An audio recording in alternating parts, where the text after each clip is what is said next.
मेरे बाबा जब मुझे छोड़ के गए थे उस वक्त कोई भी नहीं था मेरे कांधे पे हाथ रखने वाला।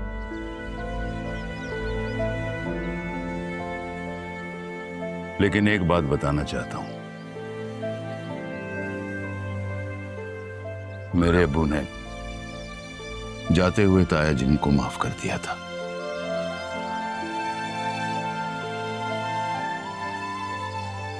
दोनों भाइयों ने मरते दम तक एक दूसरे का चेहरा नहीं देखा।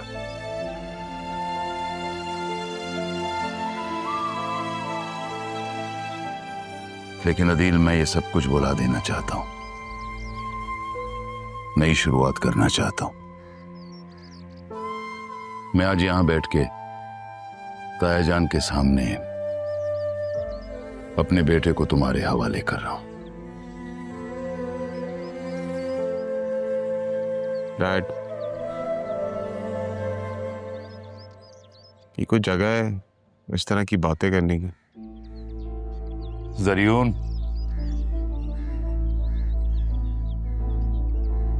अदील भाई है मेरे। मुझे मलाल है कि मैं ताया जान से नहीं मिल सका, लेकिन ये मलाल मैं दिल में नहीं रखना चाहता कि मैं उनकी आखिरी ख्वाहिश भी ना पूरी कर सकूं। आप सही कह रहे हैं वसीम भाई, मैं आपके साथ हूं। चलो चलो बेटा, चलो।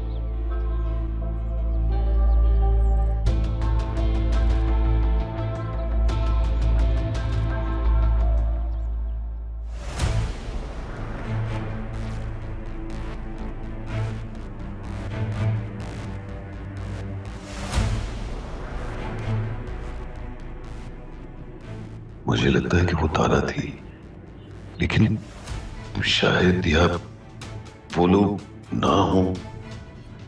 तारा ने कहा था कि उसकी फैमिली का गारमेंट्स का बिजनेस है, लेकिन ये लोग तो रियल एस्टेट बिल्डर्स हैं। मैं तारा को ढूंढने गया था, वो लोग वहां से चले गए थे, शायद मुल्क से बाहर। शायद मैं ही गलत समझ रहा हूं।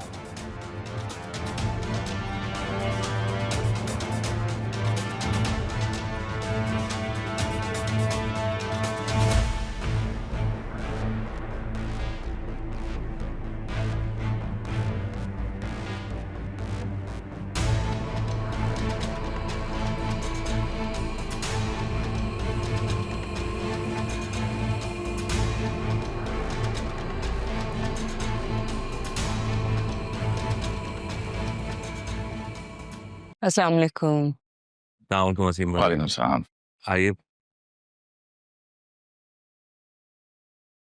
आप इधर उधर क्या देख रहे हैं? वो जब मैं आया था तो तारा से मुलाकात हुई थी, नजर नहीं आ रही वो आप ही की तबीयत ठीक नहीं है वसीम भाई, वो आराम कर रही हैं। आप आइए ना, आप बैठिए प्लीज। हाँ, वो मैं सोच रहा था कि उनसे भी ताज़ियत कर लेता। अरे आप अभी अभी तो आए हैं, आराम से बैठें, रेस्ट करें। इधर ही मिल लीजिएगा सबसे। अस्सलाम वालेकुम। अदील, ये तुम्हारी बेटी है?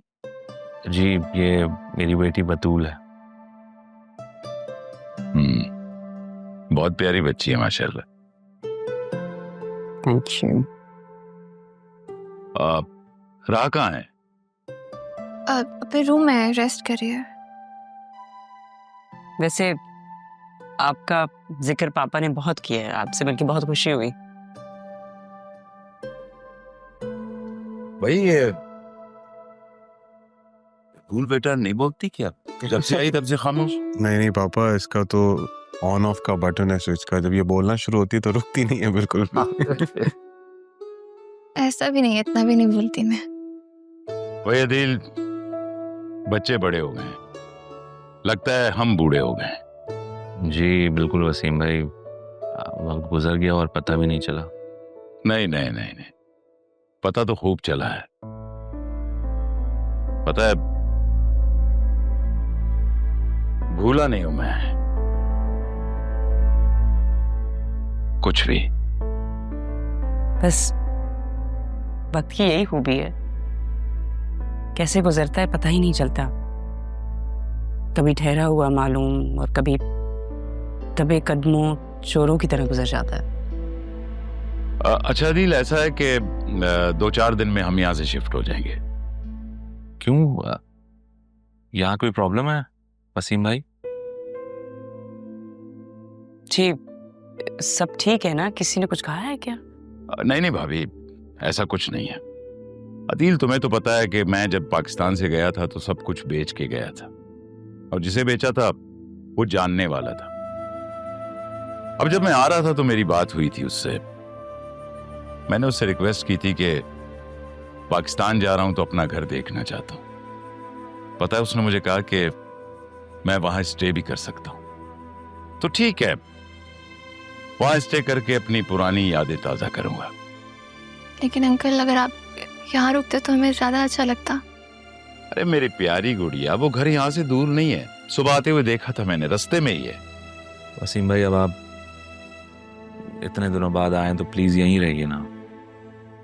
जी बिल्कुल, अदील बिल्कुल ठीक कह रहे हैं, आपको रुकना चाहिए। वैसे भी वहाँ पे अकेले होंगे आप लोग, खाने पीने का इंतजाम, बाकी चीज़ों का अरेंजमेंट। भाभी, खाना मैं यहीं आके खाया करूंगा, वहां तो सिर्फ सोने जाना है।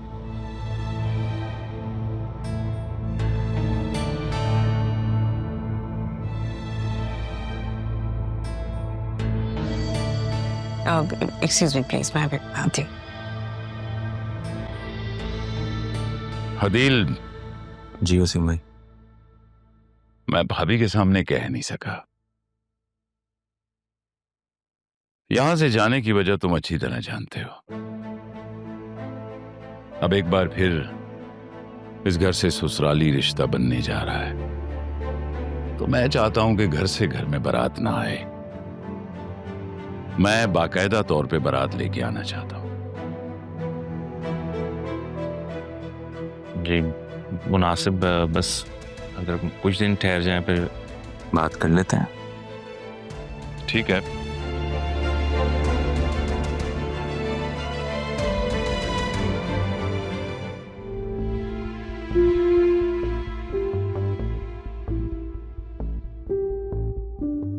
क्या बात है तारा, इतनी परेशान क्यों है? कब से देख रही हूँ, कुछ बताएं तो सही। ज़ैनब, मैंने कबीर को देखा है। क्या? ये कैसे हो सकता है? वो यहाँ कैसे आ सकता है? सिर्फ वो ही नहीं, अब तो वसीम भी आ गया यहाँ पर, और वो कबीर ही था। कबीर पापा के ऑफिस में काम कर रहा है। उसने आपको देखा? नहीं, लेकिन मुझे लगता है अब मुझे ना यहाँ से जाना चाहिए। नहीं तारा, आप क्यों यहाँ से जाएंगी? आपको घबराने की जरूरत नहीं है, ये घर आपका है और सब जानते हैं इस बारे में।